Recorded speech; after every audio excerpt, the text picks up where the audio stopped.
Blue ice vodka, I would imagine after watching Boise State basketball last night, Prater, you couldn't wait. It just tastes so good. It just once it hits your lips, Prater, it tastes so good, so good. Once it hits your lips, man. Blue ice vodka. It's 5:00 on a Thursday. Prater in the ball game. KTIK the ticket.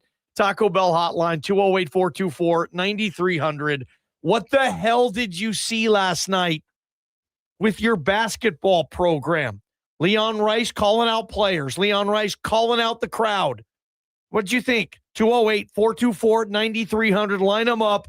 You Boise State basketball fans, that's who we want to hear from, Prater, as we get some fun going here at 5:00 on a Thursday talking about this basketball team. Whoa, what the hell was that? Yeah, it was anything but fun last night, and what a frustrating loss. And, everybody's involved, coaching, players, apparently the crowd, although I don't know why the crowd would get sucked into this. Thanks a lot, Coach Rice.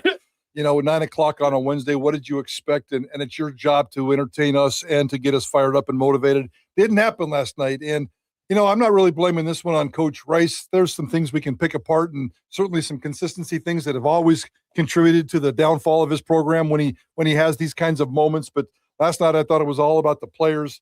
I didn't like the Drew Fielder substitution. He didn't start. And whether he was sick or had the flu or whatever's going around, maybe there's something going on behind the scenes, a wrap on his leg, whatever. He didn't start. I think that's a mistake. Drew Fielder needs to be in the lineup. I like the fact that they benched R.J. Keene. Dylan Andrews needs to come off the bench. We'll kind of break down some of the stuff. At least he tried something last night. It didn't work. It was a bad matchup. They got behind 8-0 with a couple of big guys and that mismatch. So, and then at the end of the game, calling out the point guards. My point guards have no clue. Something along those lines. And then ripping on the fans for being sleepy. He said it was one of the worst he's ever seen inside that arena. So, on TV, because I didn't know, full disclosure, I stayed home last night. And I'm going to tell Leon this because he's always accusing me of being a football guy. I stayed home from the basketball game last night to write a football column for BNN. Okay. I did watch it on TV, and by the time those last 5 minutes rolled around on TV, oh my gosh, I couldn't see a single fan in the stands from the television view. That place must have been that empty. It was, man. And there was a mass exodus there. Some fans left at halftime, and I get it. They were losing by 10, and it's late. It is a Wednesday night. School just started on Tuesday in this town, so kids are just back. I don't think you're going to do that on a late Wednesday night. Dylan Andrews, you said, needs to come off the bench. I'm with you there, and I don't care how much money he's making. Or how good he plays on defense. Yeah, if he's the best or second best or second highest paid player or highest paid player on this team. He's shooting 26%, and he's leading the team or second on the team in shot attempts. Probably should come off the bench these days, Prater. Yeah, 100%.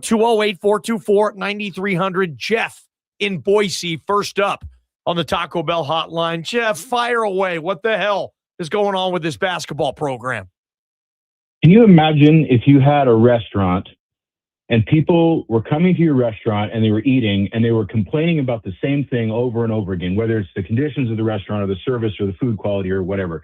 And year after year, you just insist on serving the exact same food with the exact same staff, and you don't make any changes. You just keep telling them every reason. There's all these reasons why it happened. Oh, we had a server call in sick, or our normal chicken wing supplier wasn't available, or Prater bought all the blue ice vodka, so we don't have any to serve in the drink that you want. Like, we never get an answer. We never get changes. We never get anything remotely close to that. And this time we didn't even get accountability. And it is such a spit in the face moment to have Rice yell at the 4,500 or 5,000 people who do show up.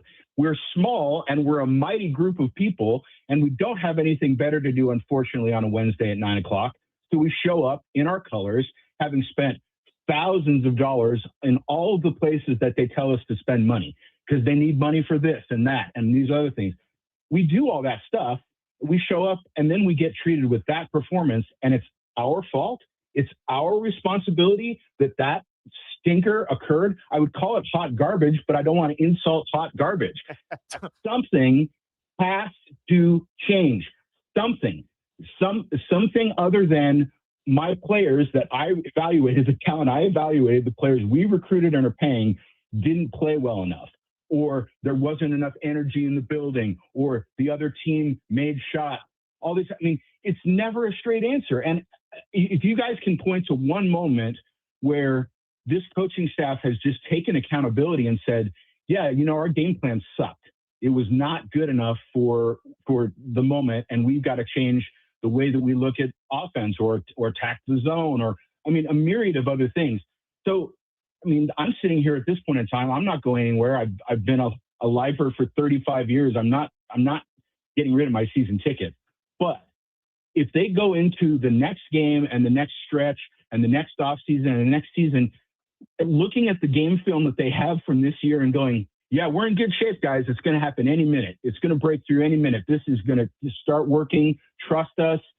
And if they do that again, this program is not going to survive that. There's not enough energy in the building. There's not enough momentum. You know, Prater, yesterday you said that it's 40 or 50 people online. It wasn't last night. I'm telling you, it's everybody. It's the big money boosters all the way down to the $2 balcony seat people. Nobody was happy last night with that performance. And so you can't continue to treat your customers this way and expect them to invest time, energy, and especially money into your program. It just is not going to work. Jeff, real quick, and I know you could talk forever. Give me a quick short-term solution for this basketball team Saturday night. I would turn the offense over to Kobe Carl. I'd ask him to modernize it. I'd ask him to cater it to the personnel that we have. And the other thing I would do is I'd start our 5 best basketball players in spite of lapses on defense. I'd put Nato, Peanut, Meadow, Buchanan, and Fielder out there as the starting 5. I'd run Keen out there for some energy and substitution stuff. I'd play Aarons because I think he's highly skilled, and then Parolin when you need a breather. But that's basically it, because those are the guys that are producing effort. I mean, I know he ragged on the point guards last night, but if we don't have Nato last night, we lose that game by 30 points. He's the only guy who was doing anything to start the second half on that run. He was making steals, he rebounding, defending, all that sort of stuff. I mean, so that's what I would do immediately. I think we're wasting Kobe Carl, and I think the offense needs to be modernized immediately and fit the personnel that we have. 208-424-9300. Great call, Jeff, on the Taco Bell hotline. What else do people think on this thing? I know you guys want to get in. They shot 34% last night, guys. It's just horrible. Take over. Yeah, I love the Kobe Carl idea. I've never thought of that. Pisses me off when I don't think of it first.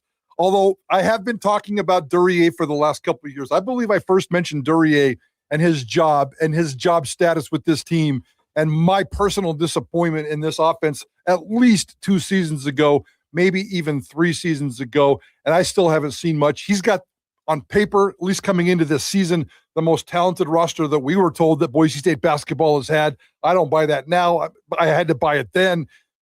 Duryea and his offense drive me crazy. I know that we've been attacking it for a long time, and maybe we have a loyalty problem at Boise State.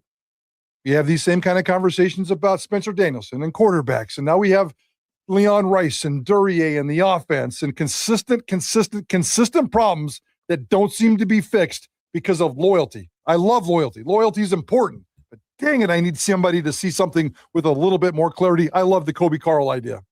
You know, we can talk about ideas from a schematic standpoint, X's and O's. How do you spice things up a little bit with an offense that feels a little dry at the moment? But frankly, last night, I saw a team that just didn't care. I mean, Peanut Carmichael said it right away in the postgame. I felt like they wanted it more. And how you, in the intangibles, the stuff that's between the ears, how you're so bad at that after such a disappointing, fight to get back against San Diego State, and then not even, like, if I was a Boise State Bronco after that loss in San Diego, I'd be chomping at the bit to get back on the court and to get a win, given how close I nearly tasted it on Saturday night. And it was the complete opposite. Nobody wanted to play. Everybody was just kind of lollygagging around on offense. They were just throwing up shots left and right. Yeah. It didn't seem like there was any flow to the offense. And yes, could a lot of that be because they're not creative enough and because schematically this coaching staff hasn't drawn enough up? I don't want to dispute that. But I also just think it's like Leon Rice, if you're calling out all the players, if you're calling out all the fans, then maybe like you're calling out all these big things. All my players aren't doing their jobs. All the fans aren't showing up. Maybe there's a reason for that. Maybe you aren't the one that's igniting enough excitement for the fans to show up. Maybe the players are having some doubts about your ability to coach the team, because that's usually what happens when you see effort problems, when you see Grand Canyon just come in there and do whatever it wants. That, to me, tells me that Boise State just didn't really seem interested in playing last night, and that is a coaching problem. No question, Greg. 208-424-9300. Greg, play the Leon Rice talking about the fans clip and the atmosphere. And this is Leon last night, post-game presser. That might have been the worst crowd we've had. I mean, I'm so grateful for the ones that came, because, I mean, that was the emptiest this building's been. That was and now, granted, the people that were here, I appreciate them so much, but that was a neutral court game almost for Grand Canyon. And it, after what we've been playing in and crowd, and, it just was a dead atmosphere, and we played right into it. We never gave any, like I said, we gave a couple, some good minutes in the second half where we battled, some good minutes in the first half, but that team did whatever they wanted. That was the comments that bugged you, Mike Prater.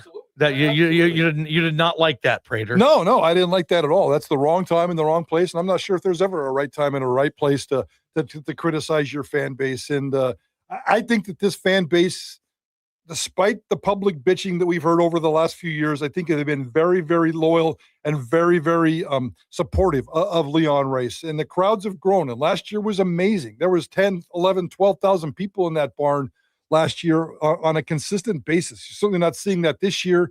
I'll be very curious to see what happens on Saturday night, the most high-profile game on the calendar, 7 o'clock Saturday night, first place Utah State, regional rivalry. Next week, by the way, Boise State's on the road, I think, for 2 games, and they're both 8:30 or 9 games. They're home against Colorado State next Friday. Okay, then it's an 8:30 game. It's an 8:30 game, it's an 8:30 game, and I think there's like Friday, a 9 o'clock game on Tuesday or Wednesday. So these late-night games are that's.